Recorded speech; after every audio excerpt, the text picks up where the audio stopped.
Welcome to Esgx Live, our global community for education and information to inspire collaboration and action on all sorts of things to do with sustainability, with me, Nigel Lake, here in New York, and my co-host in San Francisco, Paul Herman. A quick reminder to introduce yourselves to each other in the chat. Please do put questions in the Q&A or share resources and let us know what you're interested in, and we'll try to work that into the discussion. If you're watching on social media, please do use the like and share buttons, as this helps to get the messages out to other people beyond those who are here today. Coming up, we have, I think, a fascinating discussion on greening your retirement plan. For some, of course, the retirement plan is a massive asset. For others, maybe at the start of your career, if you're younger, it's something which is very important over the longer term. So the decisions you make now, of course, are incredibly important for the future. A quick reminder, whilst we're talking about investment, that Esgx does not provide advice on investments or investment strategy itself. There is a disclaimer on our website, so please take a look at that. Similarly, our guests today, whilst I think all of them represent firms that do provide advice of some sort or another to their clients, of course, that's subject to all the usual disclaimers. So with that as a quick introduction, let me just give a very, very quick overview of a few things on my mind to do with sustainability. Of course, we've heard a lot about net inflows into sustainable funds here in the United States. The figures in Europe are even greater. I think these are the figures for the first quarter of 2021 alone. Truly stupendous amounts of money. And of course, that money this is a view as to both total flows in the first quarter and total funds around the world, a lot in Europe, some in the USA. And of course, this has been making headlines in a variety of places. In terms of where those funds are, it's interesting to look at how they're invested. This is a quick graphic, again, showing how they've really started to grow in the US compared to the rest of the world. You also see in Europe a growing complexity of the type of investments that are available between equity and fixed income, and alternatives now coming through, and we're starting to see a similar breakdown becoming possible in the US. As a final parting comment here, I love to show this chart of one of my favorite Australian investment managers. This is one of the world's oldest ethical investment managers. And of course, investing in sustainability itself has been a wonderful thing. The share price of this company has outpaced Amazon since they became happily a Pottinger client 6 or 7 years ago. And all we said to them was just, please keep doing more of what you're doing. You don't need to change anything. So with that as introduction, let me hand over to Paul to introduce the show in detail, and really look forward to the discussion. Great. Thanks, Nigel, and welcome everybody attending globally in the Americas, Europe, Africa, and Australia. And Nigel, thanks very much for the reminder that the superannuation program in Australia is very user-driven. It's very individual-driven. You can port your retirement portfolio to the company that's offering the best ethical, sustainable options, which Megan Morrice, our moderator today, writes about the global market for sustainable retirement plans in the new Global Handbook of Impact Investing, which we'll put in the chat in just a moment. So today we're going to talk about your retirement, investing for the future, and how to do so in a sustainable and responsible way, and how you can pursue this in your own organization's 401k, 403b if you're a nonprofit, even in your individual retirement accounts. You might have a Roth IRA, you might have a SEP, self-employed plan IRA, SEP IRA, and an individual retirement account. All those are built so for you to defer taxes, either pay taxes today and not pay them in the future, or defer them into the future when your tax rate might be different, and to do so in a sustainable way. And one of the challenges today in your 401k could be, and some of you have already asked this in advance, how can I do this in my organization's 401k? Who do I have to convince? Who do I have to persuade? So really delighted that Megan Morrice, a values advisor, will lead the discussion today. Megan and I have taught sustainable finance at Presidio Graduate School to MBAs and MPAs. And Megan's a co-author of the new Global Handbook of Impact Investing, published by Wiley. Timothy Yee and Rob Thomas have been working on sustainable retirement plans for more than a decade, probably two in many cases. And Jim Roach of Natixis and Katelyn Kriesel are helping to deliver these sustainable plans today. So Megan, welcome on, and delighted that you're leading the discussion today.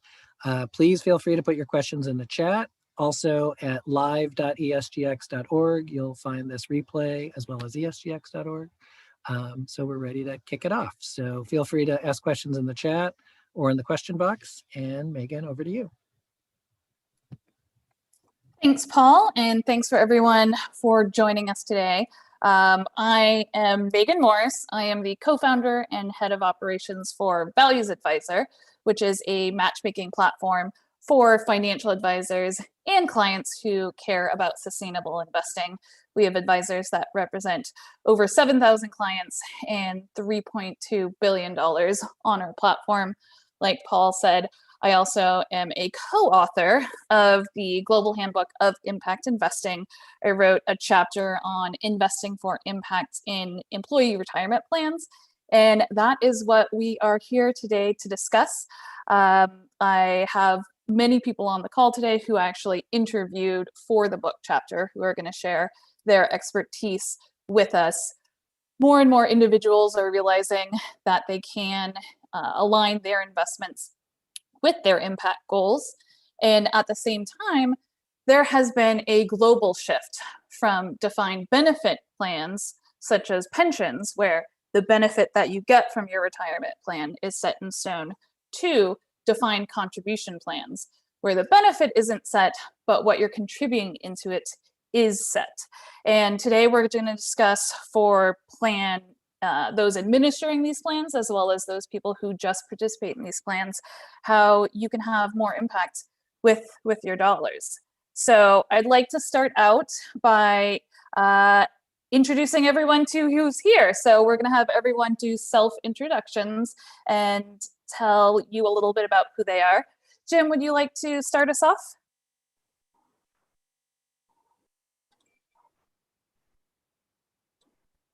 Yes, good afternoon. Sorry, it took me a while to get off. Good evening, everyone. My name is Jim Roach with Natixis Investment Managers. Natixis, we are a $1.4 trillion global asset manager. I'm located here in Boston and represent the US. We do many things at Natixis. One of the things that I work on and am most proud of is we've created the industry's first ESG target date fund that is 4.5 years old. And I look forward to talking to you all about our experiences and challenges with that target date fund to help add more ESG investments to the defined contribution world. Thanks, Megan. Great, thank you. And Katelyn, would you like to introduce yourself? Hi, yes, Megan, thank you so much for having me this evening. My name is Katelyn Kriesel. I am a financial advisor with Katelyn Grant and Company, and I am based in Central New York, just outside of Syracuse. I have focused on socially responsible and ESG investing since the start of my career, and I focus on personal financial planning and investing, helping organizations to match their endowments with their values, as well as how to integrate ESG options into employer-sponsored retirement plans. I am also a lead organizer with Divest New York and helped to lead the effort to divest successfully the New York State Pension Fund from fossil fuel companies in 2020. And adjacent to that effort, I worked with several universities in upstate New York on their fossil fuel divestment campaigns, including Cornell, which also committed to divestment last year from fossil fuel companies. Outside of my work as an advisor, I am also an elected official in my community. And I'm really proud of the work that we've been able to do. And a lot of it has been from my knowledge base and my expertise in ESG and corporate social responsibility, bringing those elements to the town. Thanks so much. Thanks, Katelyn. Timothy. Well, thank you very much, Megan. It's good to be here. I'm Timothy Yee with Green Retirement. I am a 401k and 403b advisor, advising U.S. companies and nonprofits based in the San Francisco Bay Area, but we have clients up and down the East and West Coast, and pretty much wherever there is a need, that is where we will go. Our focus is very much on green or ESG investing, taking company and nonprofit values and aligning them with the investments. We've been doing this since 2006 and advise over 100 retirement plans. So back to you, Megan. Great. And last but not least, Rob of Social K. Oh, and you're on mute right now. I started this business in the last century. I was registered late in 1998. And at that time, the tech boom was just driving the world what the cryptocurrency is now.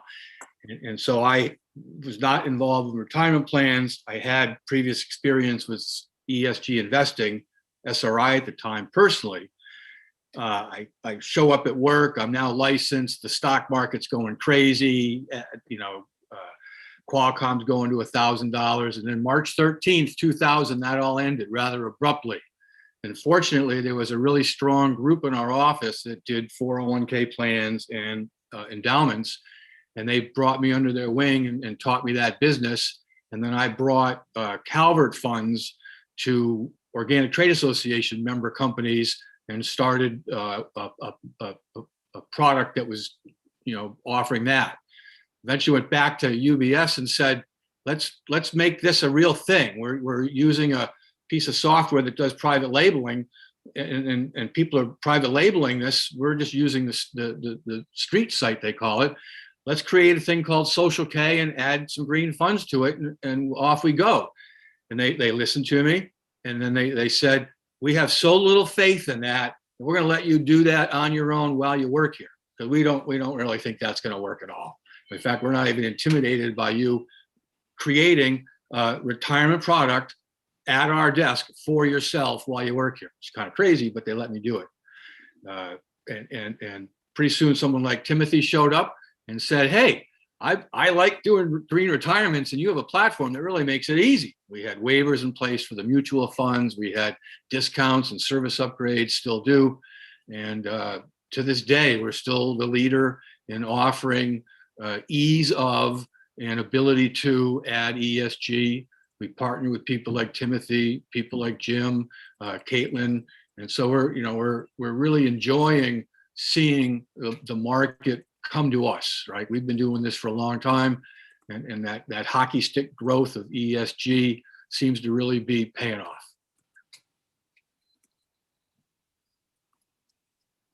Great, thank you. Now, you know a little bit about us, so we'd like to know a little bit about who is in the room. As we've said, there is a chat, so if you just want to introduce yourself in the chat, that'd be great. I believe we also have a quick poll set up.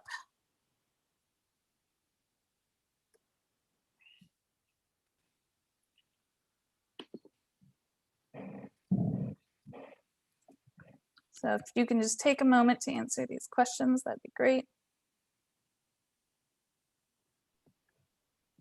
Great. Question number 1, does your organization have a sustainable 401k? Yes, no, or we're in process.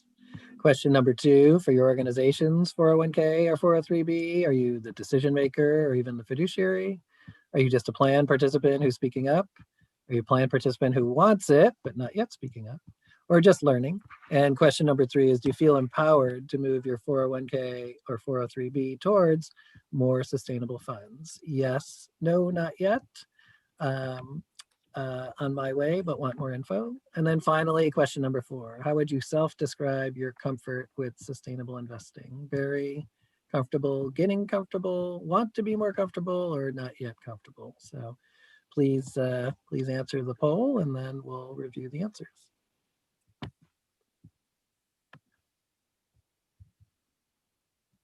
All right, shall we total them up? Let's do it. Thanks to Nick Gower. So Megan, you want to review?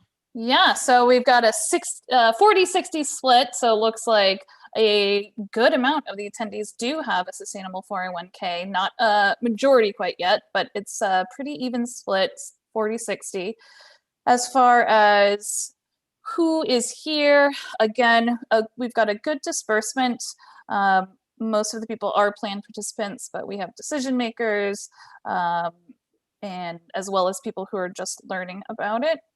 And then it looks like we have right now the majority of people on the call are on their way, or they already feel empowered to move their 401k or 403b into more sustainable funds. So that is great. And as far as the comfort with sustainable investing, it does look like most people have at least some comfort, but everyone is here to learn more. So those are exciting results. We'll go ahead and just get started for all the panelists, especially those who work with clients. Now that you have an idea of who is in the room, would you say that that is typical of the audiences that you're speaking to? Do you think most people know that they can take their retirement portfolios and make them more sustainable and have a higher impact with their dollars?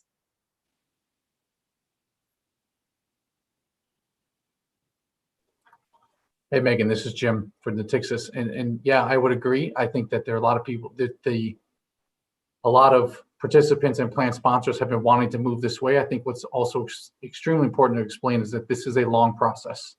And this is the process is the right word, because it is a true process that has to go through. So it takes time. And, you know, I know there's Rob and Timothy and Katelyn know this very well, but I think the most important thing is just baby steps in the right direction. And here, that's what some of this call is going to help with. I think the other thing that the participants and employees should understand is some of the plans get ESG options, and then just through participant malaise, no one picks it.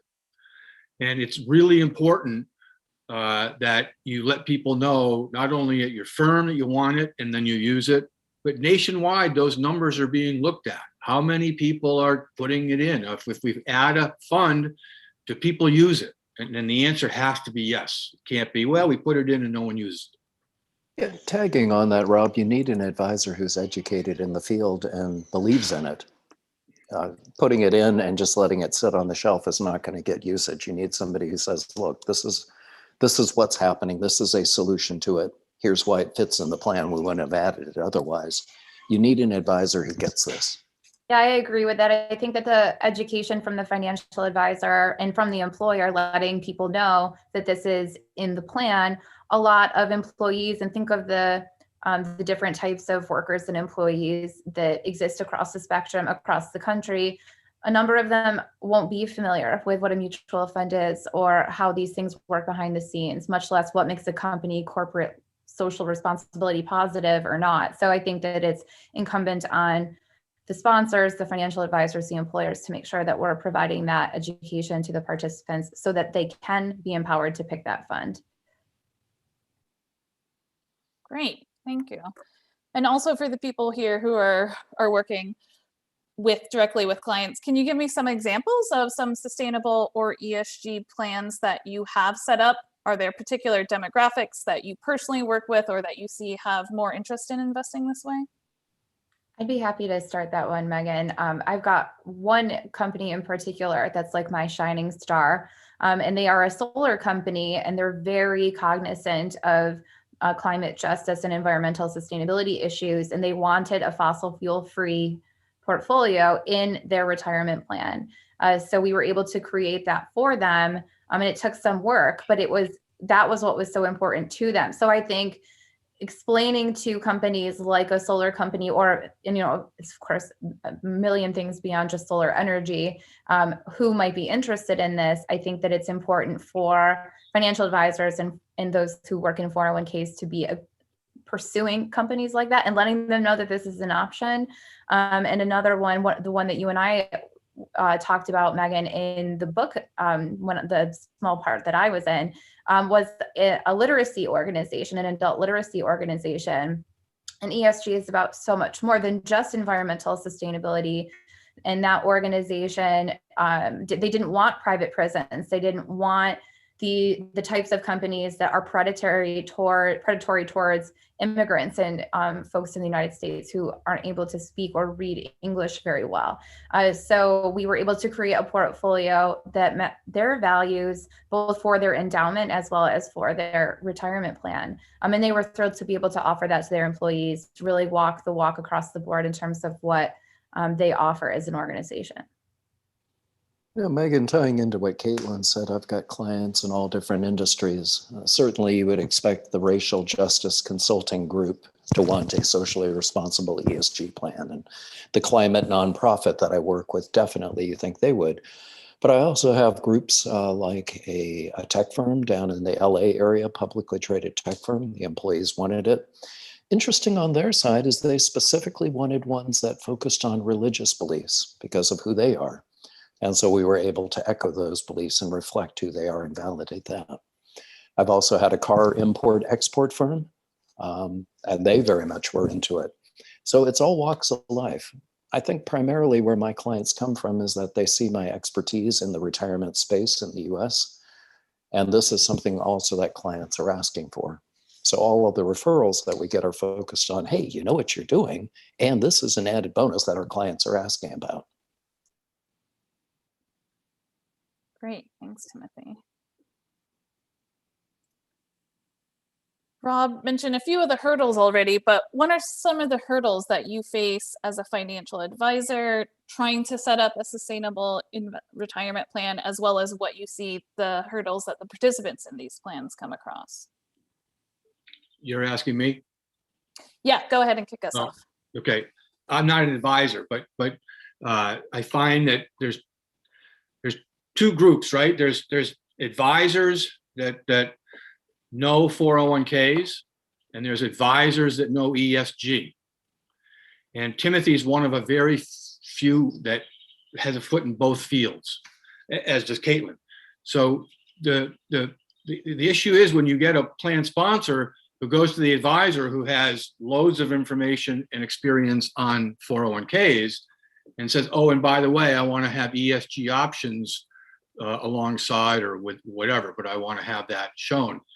That advisor panics. That's not what they do. We get calls. I got a plan sponsor that wants ESG and I don't even know what that stands for, right? So you can help that advisor, and there's tools to help that advisor, but some of the advisors are great at 401ks, but just don't buy into, haven't learned about, aren't able to make good recommendations for ESG.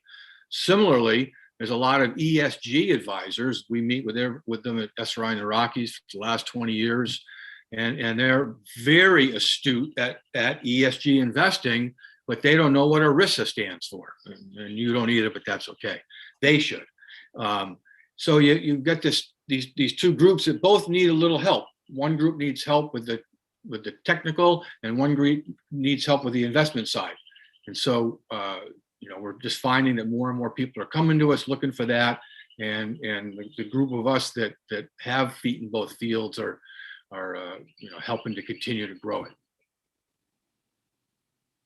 Great, thanks. Any other hurdles? Yeah, Megan, this is Jim. I would add a few things in. One, I think it's important to understand that the Department of Labor that oversees ERISA, that oversees defined contribution plans, so they've had some, let's call it ping-ponging back and forth of whether ESG is allowed or not allowed in defined contribution plans, which has been very confusing to plan advisors, very confusing to consultants, very confusing to financial advisors.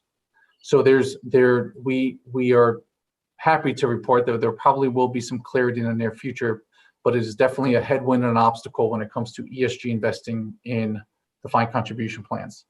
I'd also say that on the same topic, it's the fiduciary duty that plan sponsors, the people that are in charge of a company 401k, 403b, any retirement plan here in the US, those people have fiduciary duty, which means they have to take the economic interest of the participant above all else.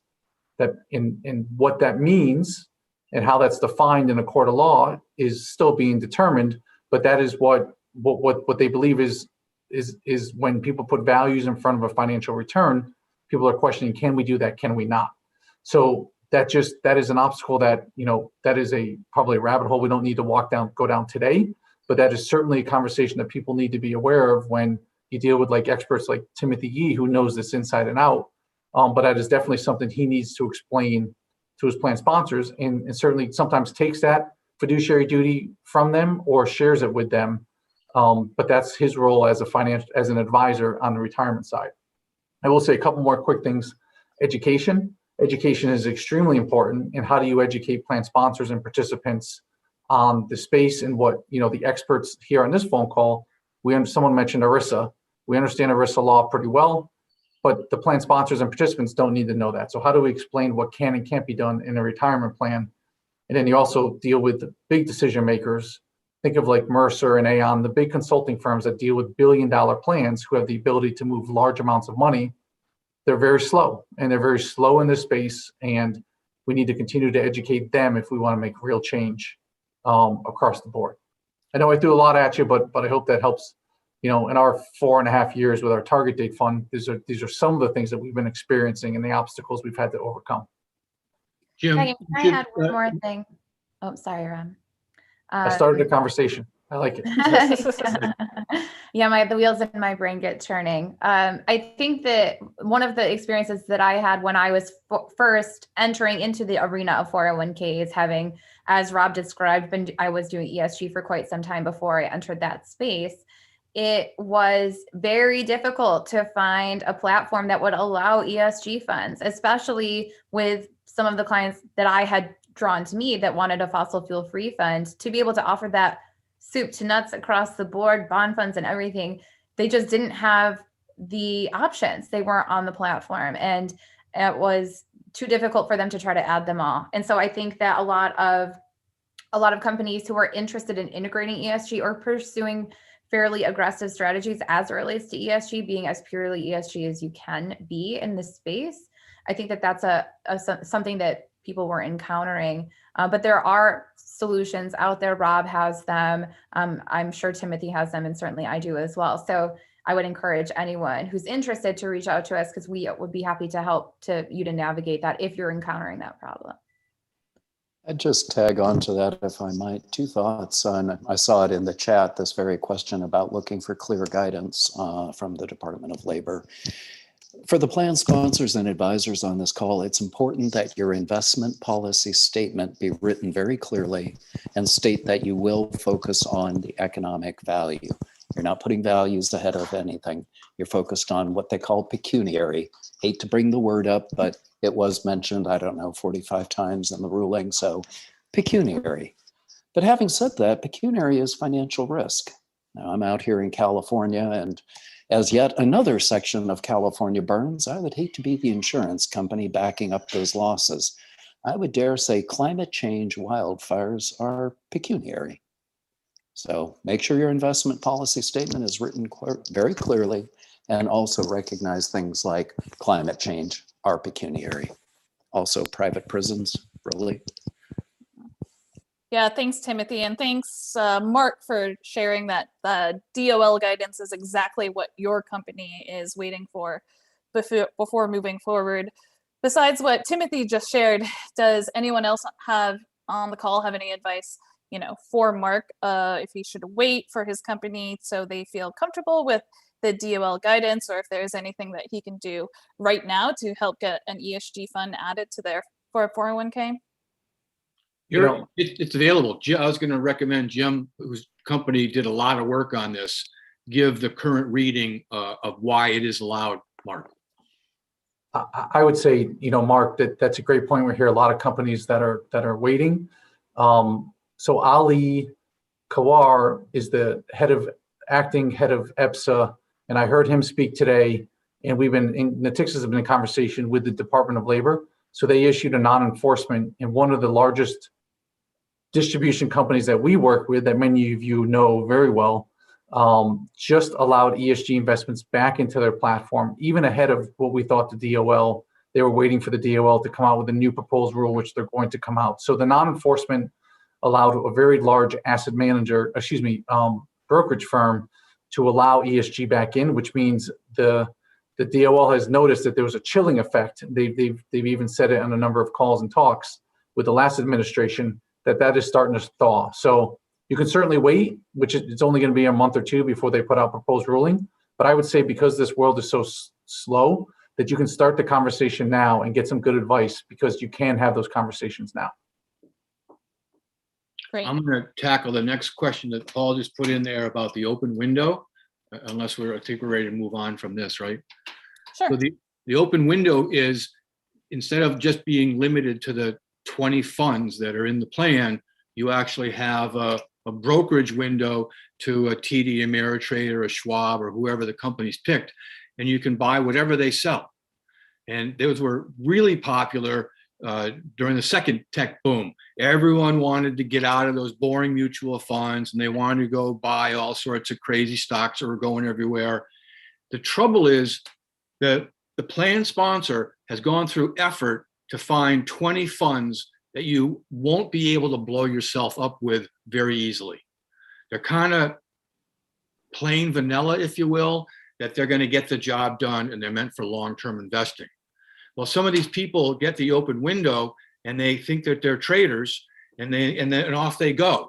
And then there's no limits. They can do options, they can do cyber currency, they can do marijuana stocks, they can do 100% small cap. I mean, they can throw all the rules of efficient frontier and asset allocation out the window. And here's the important thing: no one's looking over their shoulder. So it becomes a two-pronged thing. I mean, yeah, it's good to sometimes be able to go get that thing, but you got to be careful with the people that don't know how to use that window.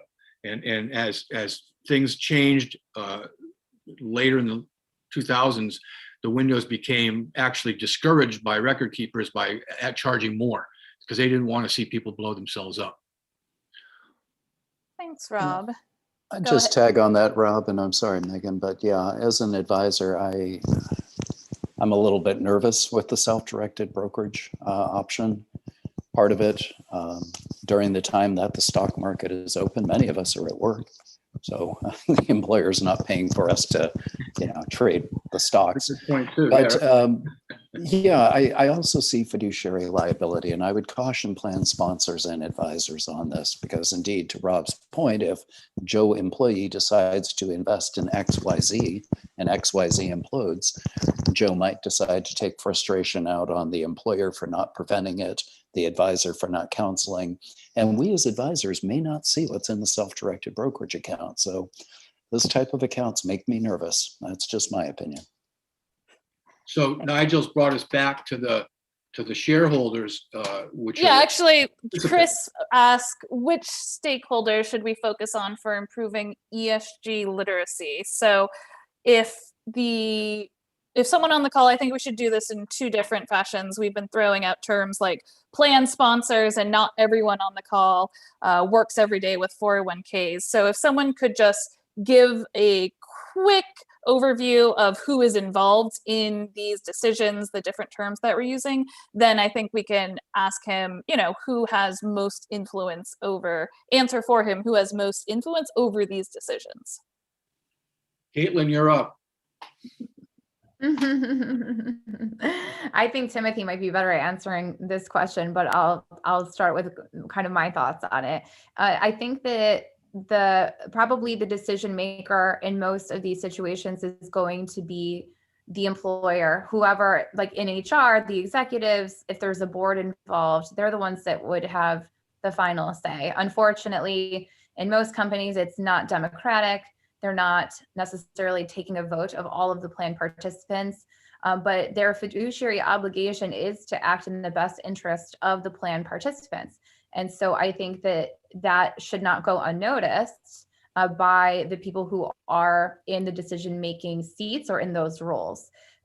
If there is a driving force among the employees that are pushing for sustainable options, ESG options, which I'll add quickly, more and more Gen Zers, millennials, and a lot of Gen Xers are really pushing for this. And in an era where there is quite a need for employment, this is something that can be used to try to draw in and recruit like-minded employees who would be assets to the team. They're looking for things like this. They know about it and they're paying attention. So it would behoove the people in the decision-making roles to listen to the people who are asking for this and act in their best interest as they are legally required to do. I'll also add in there that I take this exercise through to a few different people, but a plan sponsor is the person at the company who's in charge of the 401k, or 403b, whoever it is that's in charge of the defined contribution plan. If you Google DOL 5500 5500 lookup, and you type in your company name or enterprise name, you'll come up with a document that has the tax form, the 401k, 403b tax form is a legal document and it's public. And on that first page is someone who signs that document. That is the plan sponsor. So if you want to know who at your company you need to talk to, it's that person. Usually they're in HR, as Katelyn mentioned, finance. Then that person, what you do is you ask that person, we'd like to get some more ESG options into the plan. Would you be open to that? And even more importantly, ask them, what advisor do we work with that helps us with our plan? And they will point you to someone like Timothy Yee or Katelyn, who's our financial advisors working on plans. They'll point you in that direction. And then you're asking your HR person to work with the financial advisor to make a decision. But what's most important is you're not asking the HR person to do a lot more work. You're asking them to pass that work on to the financial advisor who they pay as part of the compensation to work with the plan to help add more ESG options. And I know I rattled through that fast. I'm happy to talk offline with anyone later, but that is a real quick, simple way to start the ball rolling on how to add more ESG options. Again, it's quick and simple. It's not one way solves all solutions, but that's one way to go about it. I have a thought on that, if I might just follow up quickly. If there are no ESG funds in the lineup and the financial advisor is being directed by the plan sponsor, the employer, to identify and include ESG funds, and the financial advisor comes back and says, you don't want ESG funds, they're too expensive, their performance is terrible, you're not well diversified. If you're in an ESG fund, you're missing out on energy and all these other companies that pay really good dividends. I have encountered that quite often, or I've heard that from other people who have heard that from their financial advisor. That's the uphill battle that I've had in all of the years that I've been doing this. As kind of a question back to my colleagues, are you hearing of that? Jim, you mentioned they'll call Katelyn, they'll call Timothy. They could in fact end up calling a financial advisor who doesn't believe in this at all and is not confident in integrating it. How should someone respond to that? A lot of times, if we get that conversation, then we will share that lead with advisors that understand ESG, like Timothy, and say, look, there's a company here that they're having concerns with their advisor. They want this option. They're getting some pushback. Can you have a conversation with them? So there are other advisors out there that if your advisor is, let's call it, stuck in the mud, then move on.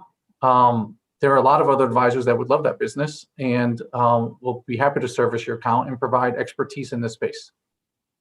The other trap that happens that you'll see is the company says, okay, we're going to put a committee together. Jim is going to be our CFO is going to lead it, and we're going to get someone from the warehouse and someone from the office. We're going to get a group of people, and we're going to get a nice committee, and we're going to talk about this, and we're going to figure it out together. Well, the CFO is everybody's boss, and I've seen this happen. They'll talk to me in private that they want this thing to happen, but the CFO is a person who, for whatever reason, doesn't believe it, doesn't think it's worth it, it's a distraction. Whatever his reason or her reason is, when that higher ranking person on the committee takes a position of negative, it's a very hard ball to move. So you got to be aware of that dynamic and be able to call that out, which is very hard to do. Your job's at threat if you challenge the guy. So that's one of the things that you run into when you're trying to get this discussion going. One thing I'd like to add, though, for the employees on the call, please do not ignore your power. That was an environmental nonprofit where one of the employees approached me at an event, and we talked about the retirement plan. I showed her what they invest in. And again, this environmental nonprofit is all about green. They protest fossil fuels. They get it. They walk the talk. Yet at the same time, when I showed the employee exactly what they were investing in, they were investing in the very same companies they're protesting. So sort of like patting your dog on the head while scolding it with the other hand. Your dog doesn't know what to do. It's This amazing employee, how many though, decided companies are doing to, I'm sorry, what was that, Katelyn? just echoing that. It's amazing how many companies are just so vigilant, and they don't even give it a second thought. They don't even know that they might be unaware of what a mutual fund is. They might not look past whatever large cap growth to see what companies are actually in there. And once they do, I've seen jaws drop. Like, this is what we're investing in. It's a fair point. And this particular employee was really just outraged. She called up the HR department in New York and really laid into them. And that's what produced the meeting where the conversation was able to happen. But, to Katelyn's point, a lot of these companies are well-meaning. They're focused on external things like, I got a $10 million tax break. We're going to give it to climate change efforts. At the same time, that very same company is not looking at what they're investing in and not giving it the same scrutiny because it's not very exciting to look at. Retirement plans are not sexy. And that's a quote. Thank you, Timothy. Nigel put a question in the chat. What are the risks to those individuals with fiduciary responsibility for funds or plans who ignore ESG issues? So my question to all the panelists is, have you had conversations with different plan sponsors about why it's important not just to look at past performance, but instead to look towards future and potential future risk? This came up quite a bit during the fossil fuel divestment campaign in New York State. And we all felt that if we could get the New York State Common Retirement Fund billions and billions of dollars to commit to divesting from fossil fuels and integrating ESG, that we could make the fiduciary argument for anyone, anywhere. It was really like that. I was ready to retire pretty much after that. But the point that was so well made and what allowed the comptroller to commit to divestment was that by not integrating ESG, by not divesting, he was in breach of his fiduciary duty to maximize return. Because of the undue risks that one is taking, the case can be made that you should be doing these things, and the absence of doing those things is in breach of your fiduciary obligation. But I think a more modest approach or a more middle of the road approach is that just simply not including ESG options, you're limiting the universe that the employees are able to participate or to select to invest in as they participate in the plan, and that's the bigger risk versus being in breach of that by including them. Great. And Katelyn, actually, at the beginning of the call, we mentioned the difference between defined benefit plan, like a pension, and defined contribution plan, like a 401k. But would you mind just talking a little bit more about the work you did with the New York State Common Retirement Fund, divesting from fossil fuels, and how you got involved with that, and just any learnings that you have that participants can use for 401ks? Well, that would be an hour-long presentation just on its own, but I will give a quick overview. What was so interesting about the Common Retirement Fund, aside from its sheer size, now I have like 10 different things I want to mention. I'm going to be concise. Is that there was one decision maker, and it was the comptroller. He's the sole trustee. Most 401ks have more than one. They have a couple. Most pools of assets, especially that big, have a dozen or more trustees that are helping to make these decisions. And ultimately in New York State, it comes down to one. And so we had to convince one person that his fiduciary obligation would be met by divesting from fossil fuels. I had gotten involved in that. I got involved in fossil fuel divestment with colleges and universities in upstate New York several years ago. And it was through that effort that I ended up getting connected with the Divest New York Coalition.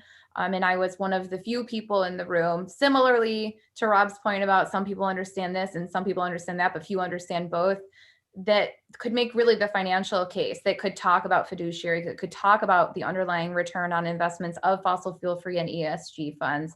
And the more that we were able to focus on that, the easier it became. That acknowledging that among the group that was there, that we didn't need to editorialize on the climate justice point. We all agreed on that.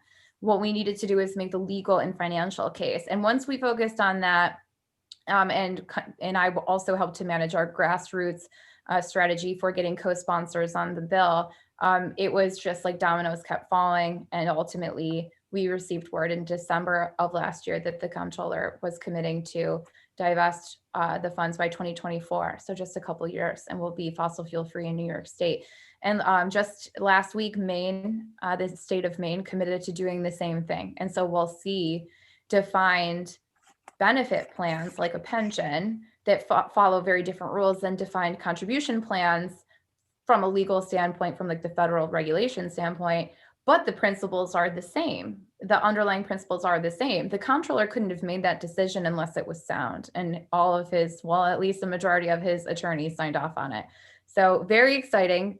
I think that it will have a huge impact, ricochet effect for years to come in expanding socially responsible investing, ESG investing, and fossil fuel free investing around the world. Great. Just wanted Thank to you. tie in, Megan, if I might, on the risk question, tying back to what Katelyn said, and to Nigel's question about risk. Paul has mentioned a variety of tools in the chat, and I'd encourage everyone to take a look at them. I frequently associate the CFO of a company or even HR with risk mitigation, risk control.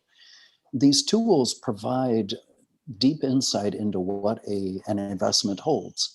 And if there's a clear link between what it holds and risk, and if their job is focused on risk mitigation, then I think it might be wise to Katelyn's point, add ESG funds.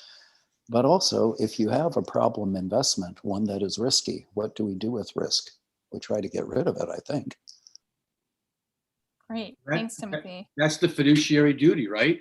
If you don't do everything you can to lower the risk of the people whose money you're in charge of, you're financially liable. People could sue you and you have to pay personally. That's pretty much a straight answer to that question.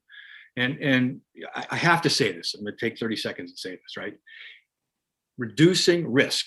If you're not looking at the environmental footprint, if you're not looking at how a company's governed, if you're not looking how they treat their stakeholders and just general society, you're ignoring risk factors. Jim can speak all day long about how their target date funds, 4 years now, outperform all other target date funds, not because they're brilliant. I mean, they're pretty smart over there, but they're like, the advantage they have is they're adding these additional risk mitigation screens. It's that simple, right? We're just reducing risk by looking at more things. If you don't do that, you're liable, financially liable. So here's the big line, right?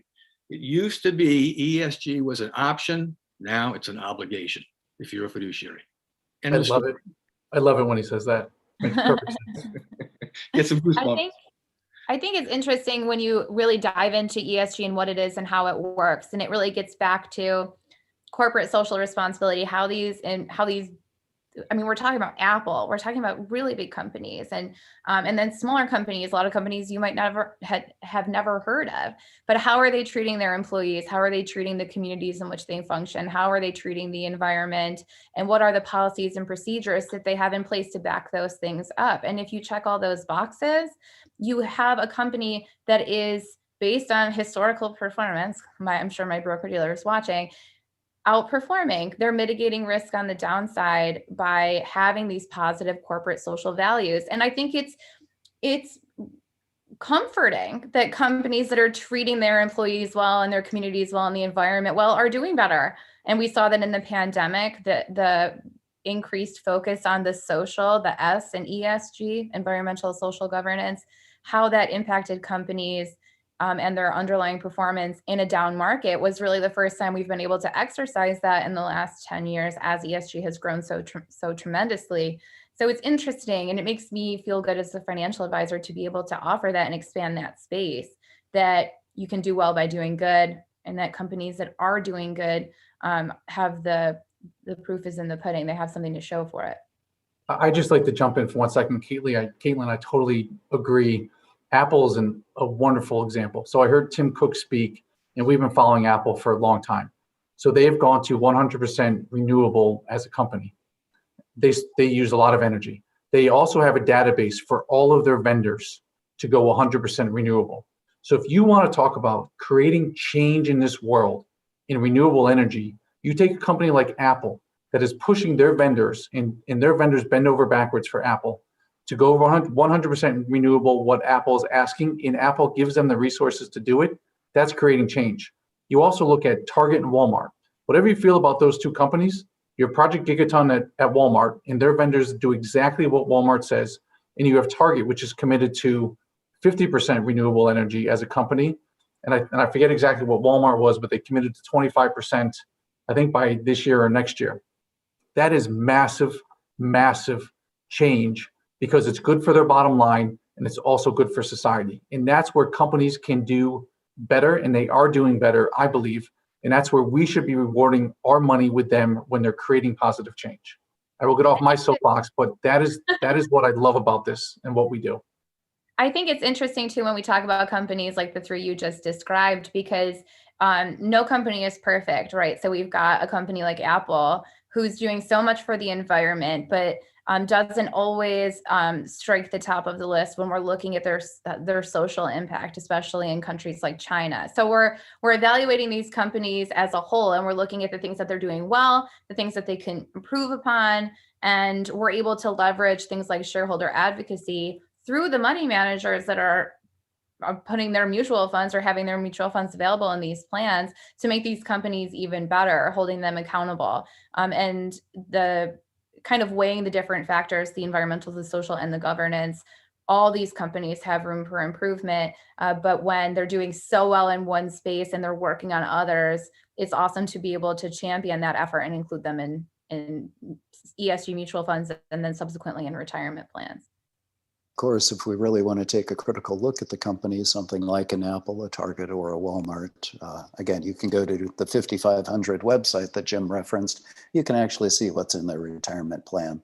So the external focus of these companies is very much on sustainability, but you might want to grab a clothespin when you look at the retirement plan. I feel like we just came full circle, Timothy. Great, thank you very much. And we are getting towards the end of our time together. So everyone can look in the chat, Paul put some great tools such as fossilfuelfreefunds.org, investorvalues.org, also cleanportfolios.org. So anyone on the call, if you want to take a look at the funds that you have in your 401k right now and take an x-ray and see what sort of holdings those are great examples that you can use. We did have someone ask a question on, is there a template script or other set of resources for internal champions to collaborate with their HR business partners, other central people teams. And so I put a toolkit in the chat that does have a link to, an exact script of what you can write to a plan administrator. But as we're starting to wrap up, whether it's technology, a new product, a toolkit, what call to actions do the panelists have for the attendees of these webinars, from those that are just participants in the 401k to those that are actually decision makers at their companies? And we can just go down the line if everyone could have an answer. Starting with Jim, that'd be great. Great. Thanks, Megan. Thanks, everybody. I would say start the conversation. Understand this is a process. Understand that things don't move that fast. Understand who to talk to. And there have been many companies where I have helped build an agenda for a participant. I've helped them identify who the plan sponsor is, and I've helped them have the conversation. I'm willing to do that with anybody. Just hit me up on LinkedIn or feel free to email me, but I can help you put, looking at your 5500 can help you build that conversation and ask the right questions with that plan sponsor to start this journey. And it is a journey, so it doesn't happen overnight. Understand that there are a lot of forces out there, but you can at least start it. Thank you. I guess I'm next in line. If you have an ESG fund in your 401k, put some money into it, right? You gotta do that. If there's nothing there and you have a 401k, start the process. Call one of us, talk to your advisor. If your advisor is not going to help you, consider talking to the company about a new advisor first. You gotta take advantage of what's there, And like Jim said, you've got to start a process if there's something not there. Shall I go next? Thanks, Rob. What about you, Timothy? Oh, Timothy, go Ladies ahead. first. Ladies first. Thank you. So I would say that oftentimes what I've seen is, especially with how difficult some of these concepts can be to really investigate, to make sure that it's an ESG fund truly and not an ESG fund in name only. I'd recommend looking up As You Sow, which helps you could plug in the ticker for the mutual fund and it will give you a score. How socially responsible is that fund really? And so I would encourage folks to use that. And especially if you're building a lineup from scratch, if you don't have ESG, make sure that you're using funds that are truly integrating ESG principles and that are doing shareholder advocacy, leveraging their vote to affect change, and not just voting right along with the board. If they're not walking the walk, then in my mind, in any case, my opinion, then they're not a true ESG fund. Guess I would finish with 3 points, Megan. The first is that, indeed, you need to know your audience. If your audience is data-driven, then the tools that Paul showed, for example, will be excellent. If they are more on the values-based side, you need to be able to present it that way. So one size doesn't fit all. Number 2, it is important to keep pushing. Time is not on our side. We've all seen the climate clock, and we know that we need to do something. And so number 3 then is if I can be of any help. I'm always happy to offer my insight. I've been in the industry 30 years. I've been running green retirement for 15. So I've seen hundreds of retirement plans, set them up, and I'm always happy to offer help because I'm interested in expanding this conversation. I'm not saying use me as an advisor. I would say stay with your advisor, stay with your existing 401k provider, but please let me help move the conversation forward.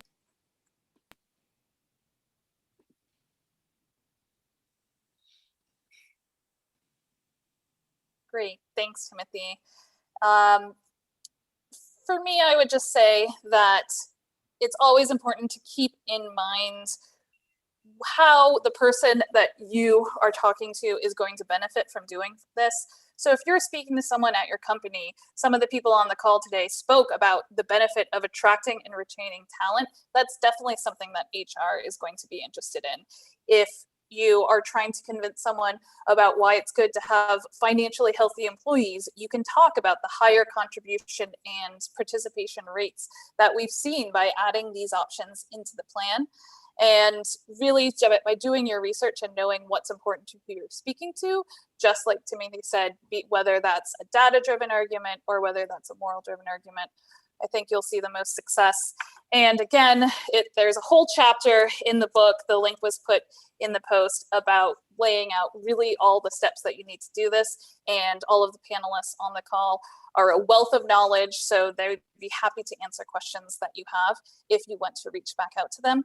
And I will hand it off to Paul for a little preview of what's coming next for esgx.org. Great. Thank you, Megan. And thank you, Katelyn, Timothy, Rob, and Jim. It's so inspiring to have your leadership and to drive forward all the work that we all need to do. I know several of you on the call are leading this at your own organizations, some huge with tens of thousands of employees and some smaller with dozens of employees, and every action counts. So in smaller organizations, it can be easier. It may only take 3, 6, 9 months to get changes in a smaller organization, and it can take years, unfortunately, in a larger organization. But the more joint action we can take together, the better. So hope this was informative. If you want to educate people, feel free to share the webinar today. It's recorded. It is on esgx.org and it's on the ESGX channel on YouTube. It'll render immediately on ESGX on YouTube and be on ESGX by tomorrow. So please share that around. Please hit the like button on YouTube. That helps the algorithm.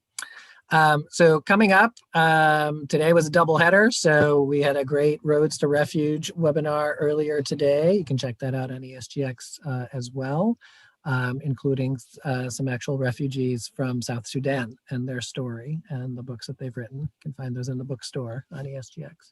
Next week, we've talked a lot about fossil fuel-free investing. We have the Green Jobs Report. And you may have heard about the Nuclear Non-Proliferation Treaty, but there's actually the genesis of the Fossil Fuel Non-Proliferation Treaty. So Mark Campanale will be one of the guest speakers there, who's been doing a lot of fossil-free work for a couple decades. So please join us next week for that and the monthly Green Jobs Report, which will focus on energy jobs, both dirty and clean.